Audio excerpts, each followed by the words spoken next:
Motion in your step. Motivation in your heart. Hello, and welcome to today's Motion and Motivation podcast. We've put together a study guide for everyone. If you need it, you can grab it from the video description. All right, so are you ready to take a deep dive with me today into Lucky Me? Oh, yeah, I'm ready. The memoir by Rich Paul, the sports agent powerhouse.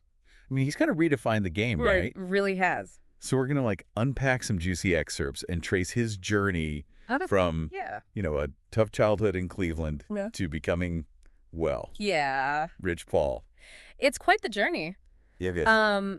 Not your typical rags to riches story. It's raw and it's real and it gives you a glimpse into this world that I think most people only see through highlight reels and stuff. You know what's funny is I don't even really follow sports that closely. Okay.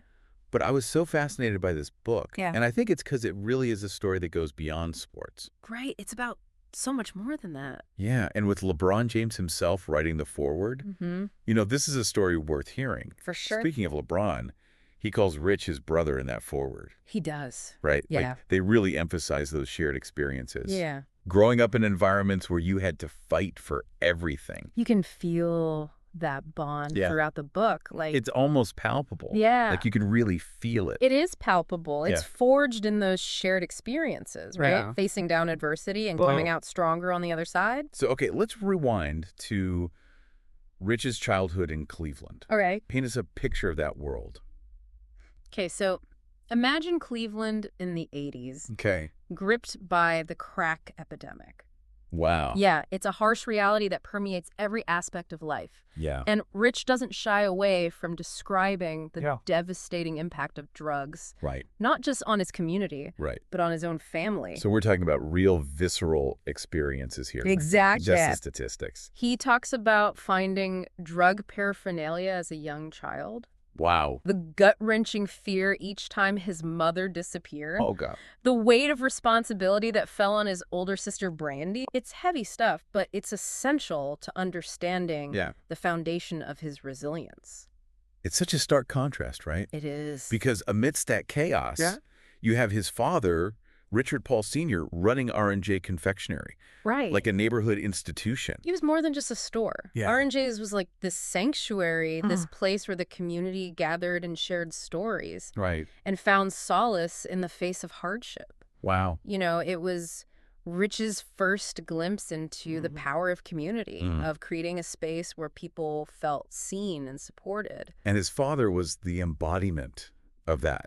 Absolutely. Like a steady, disciplined presence in a world that often felt like it was spinning off its axis. He instilled in Rich this strong work ethic, a sense of responsibility, and a code of conduct that would serve him well later in life. Right. He didn't just tell Rich how to navigate life's challenges. He showed him embodying those principles in every interaction. He had this saying, take care of your people. Yes. And it wasn't just about family. Right. It was about the entire community. Yeah. He extended credit at the store. Wow. Offered advice.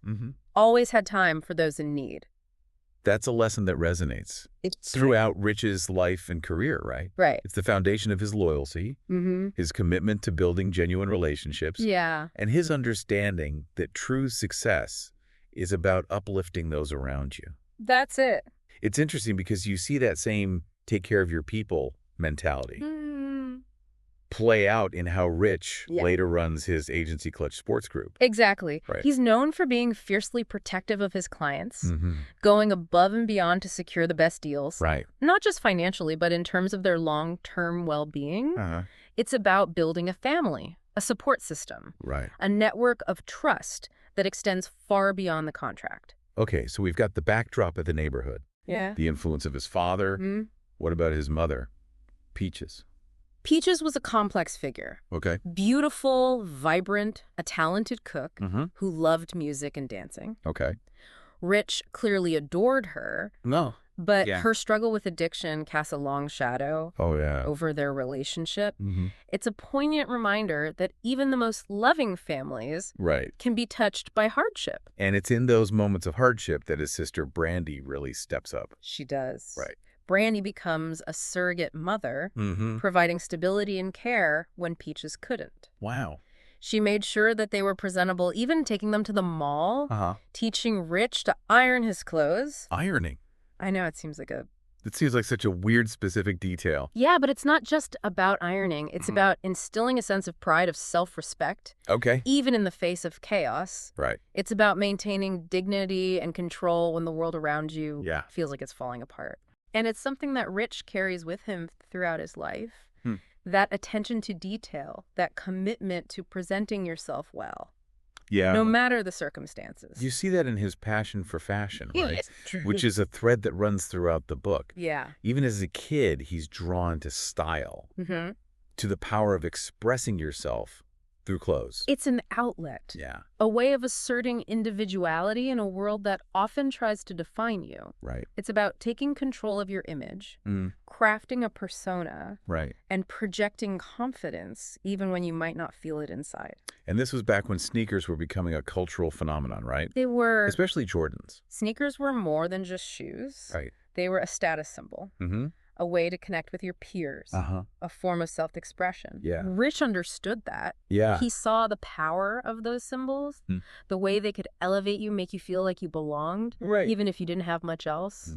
He was already tacking into that world of branding and image, even as a teenager. Okay, so we've got this challenging home life. Yeah. But then there's this other side to Rich. Right. The hustler. Yeah. The entrepreneur. It starts with him learning to shoot dice from his father at a young age. Right, but remember, this wasn't just a fun, like, father-son activity. Okay. It was Richard Sr. equipping Rich with a tool.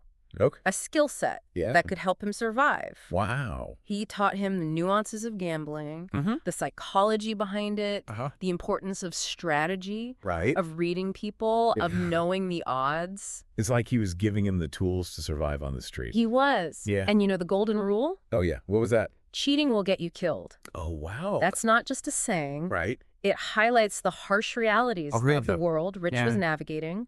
Life on the streets was a high-stakes game, and his father was giving him the tools to play it, to not just survive, but to win. And win he did. Yeah, he did. Rich quickly becomes a skilled dice player, earning a reputation for his sharp mind and calculated risks.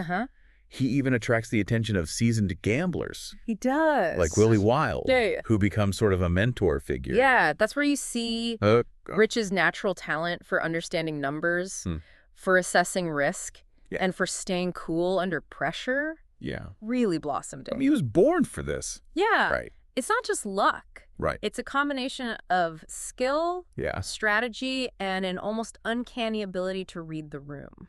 And it's not just about gambling either. No. He's also got this entrepreneurial spirit. He does. This constant drive to find ways to make money, to create opportunities where others see none. Right. Like take his early foray into selling marijuana. Okay. It's certainly a morally complex issue. Right. And Rich doesn't shy away from that. Yeah. What's fascinating is how he applies that same discipline, the same strategic thinking to this venture. Interesting. Yeah. So he's already thinking like a businessman in a way? Yeah. He talks about setting a higher price for his product, focusing on quality and reliability. Wow. He even goes on a trip to St. Louis, okay, where he's supposed to be staying with his grandmother, right, but ends up hustling at the Del Mar Loop. Oh, wow. The guy is like a born entrepreneur. Yeah. He's constantly adapting, innovating, and finding ways to leverage his skills. Right. It's like he's got this internal drive that pushes him to succeed, regardless of the circumstance. But it's not just about the hustle either. No. There's this other side to Rich. Yeah. This yearning for something more. A desire to escape the limitations of his surroundings. He talks about visiting the Galleria. Okay. Not just to shop. Yeah. But to observe the wealthy, to study their mannerisms, to imagine himself in their world. He's already envisioning a different future for himself. Right. One where he can use his talents and intelligence to achieve something greater. And it's not just about money for him. No. He devours the sports section of the newspaper. He does. Soaking up details, statistics, everything. Yeah. It's like he's training himself. Yeah. Preparing for a game. He doesn't even know the rules to yet. He's always learning, observing, analyzing, hungry for knowledge, for deeper understanding of the world beyond his immediate surroundings. And that's where his father's lessons about navigating different worlds really come into play. You're talking about those bus rides downtown with his father. I am. Yeah. Those bus rides were more than just transportation. They were a crash course in understanding social and economic disparity. Wow. They were a glimpse into a world that felt both alluring and unattainable. Right. Rich saw the stark contrast between his neighborhood and the more affluent parts of the city, and it fueled his ambition to escape, to create a different life for himself. It's like those bus rides planted a seed. They did. A desire for something more. Yeah. A recognition that his talents and intelligence could take him beyond the confines of his current reality. And that seed would continue to grow as he encountered new challenges, new opportunities, and new mentors who would help him navigate the complex and often treacherous path to success. Right.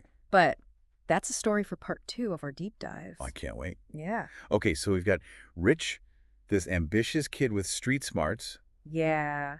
And a yearning for something more. Right. He's got the discipline from his father, the style and resourcefulness of his sister, and then he gets accepted into Benedictine. Wow. This prestigious Catholic high school. Talk about culture shock. Benedictine was a whole new world for Rich. Right. Imagine going from hustling on the streets to classrooms filled with kids from affluent families. Wow. It was a glimpse into a life he'd only observed from the outside. Right. And it wasn't always an easy fit. So he's juggling academics with the pressures of street life. He is! Trying to balance these two completely different worlds. It's a constant struggle. Yeah. And he talks about those late nights. Right. The exhaustion. Yeah. The pressure to stay one step ahead. Right. But you also see his determination. His refusal to let go of that dream of a better life. Right. He knows education is a key, even if he's not entirely sure what door it's going to unlock. And then right when he's starting to find his footing, tragedy strikes. Yeah. His father passes away suddenly. This is a turning point in the book. Yeah. The loss of his father, his anchor, his mentor, sends Rich reeling.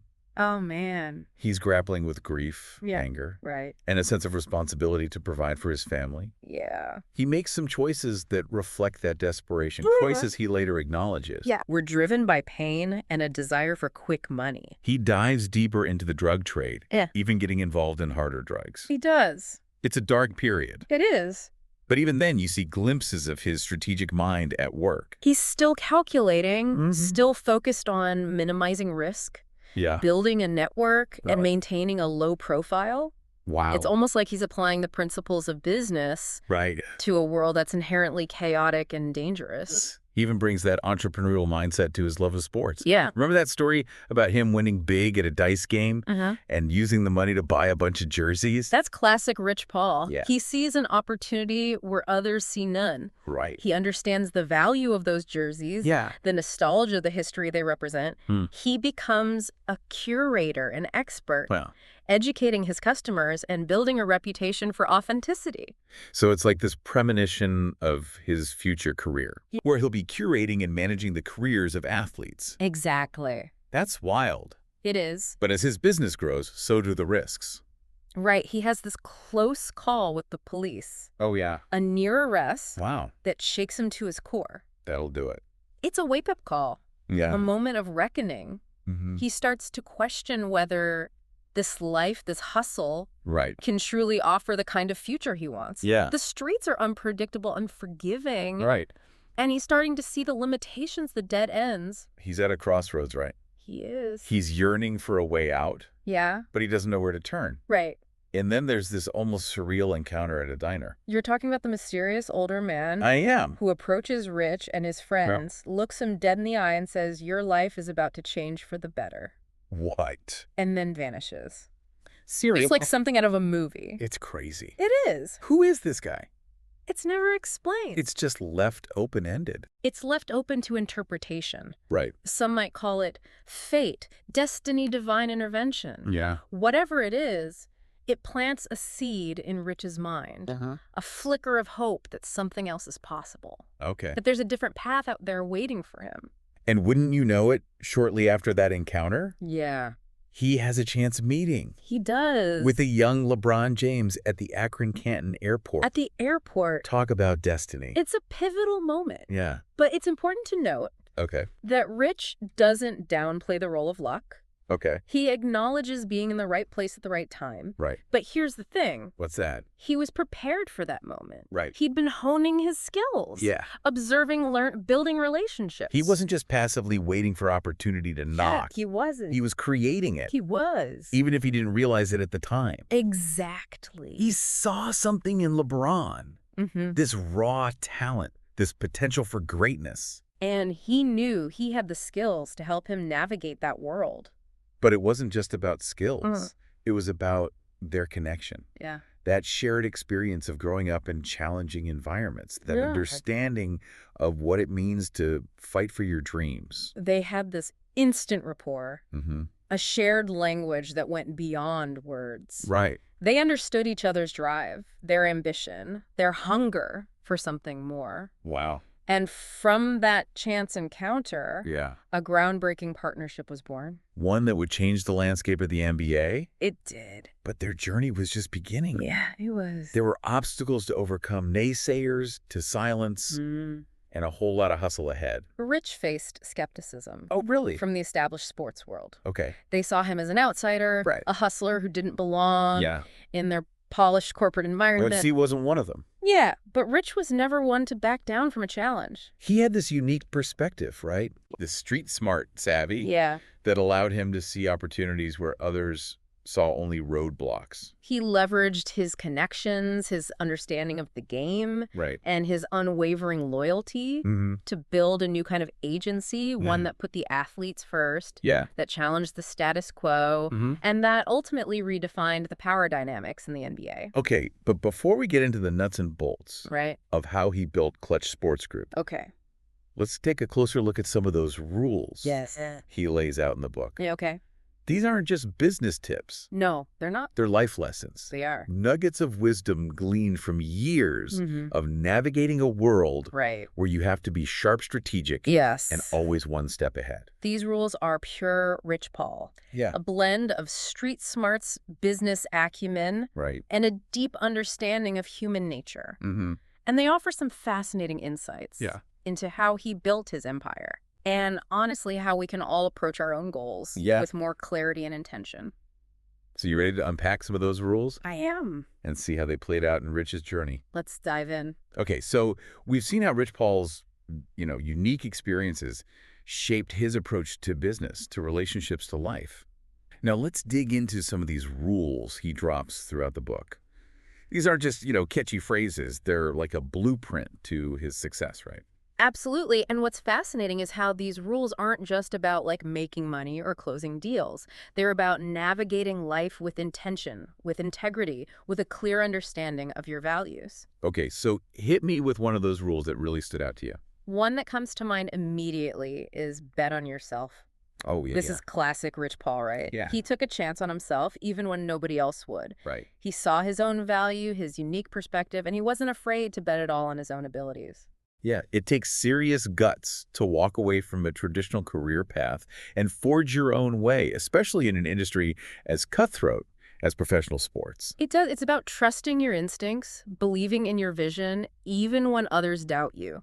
He saw an opportunity to change the game, to empower athletes in a way that hadn't been done before, and he went for it full throttle. And bet on yourself isn't just about taking risks. It's about investing in yourself, constantly learning, evolving, and pushing yourself beyond your comfort zone. You see that throughout Rich's journey. He's a sponge absorbing knowledge from every experience, every encounter, every book he reads. He understands that success is a continuous process, not a destination. So bet on yourself is like the foundation of the mindset. What about some of those practical rules that Rich applies to building his agency Clutch Sports Group? One that really resonates is no free meals. Okay. This goes back to his hustler mentality. He believes that everything has a cost, that you have to be willing to work for what you want to pay your dues to earn your success. And that translates to how he approaches negotiations, right? It does. He's not afraid to play hardball, to fight for every dollar, to make sure his clients get their fair share. He understands the value his clients bring to the table, and he's not going to let anyone take advantage of them. He's a fierce advocate, a master negotiator, and he's not afraid to walk away from a deal if it doesn't align with his values. And it's not just about money. It's about respect, about building a brand, about creating a legacy that extends beyond the court or the field. Exactly. He's playing the long game. And that requires strategic thinking, calculated risks, and a deep understanding of the power dynamics at play. Another rule that really stuck with me is know your worth. This seems especially relevant in a world where athletes are often treated as commodities, their value measured solely by their performance on the court or field. Rich understands that athletes are more than just statistics. They're human beings with aspirations, dreams, and a desire to build a life beyond their playing days. And he helps them see that right. He empowers them to think about their brand, their investments, their long-term financial security. He's a mentor, a confidant, a guide who helps them navigate the complexities of fame, fortune, and the often overwhelming world of professional sports. He encourages them to invest in themselves, to build businesses, to use their platform to create positive change. He's not just negotiating contracts, he's shaping lives, creating a legacy that extends far beyond the game. And that's what makes Rich Paul so unique. He's not just an agent, he's a visionary, a disruptor, a game changer who is rewriting the rules of the sports industry. And it all goes back to those early experiences. It does. The lessons learned on the streets of Cleveland, the values instilled by his father, the resilience forged in the face of adversity. Lucky Me is more than just a sports memoir. It's a testament to the power of hard work, determination, and a relentless belief in oneself. It's a reminder that success is not just about luck, it's about preparation strategy and the courage to bet on yourself even when the odds are stacked against you.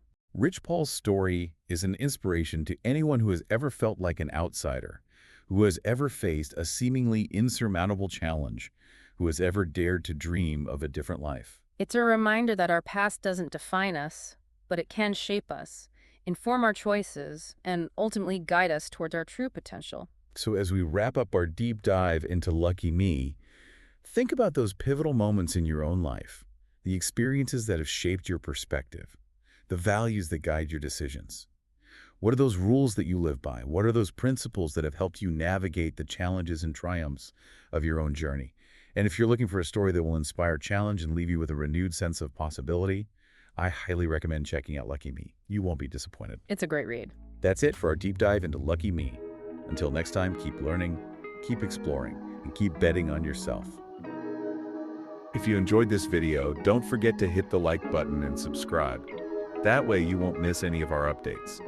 Also, if you think this video could help others, please share it with them. Thanks for watching and for your support.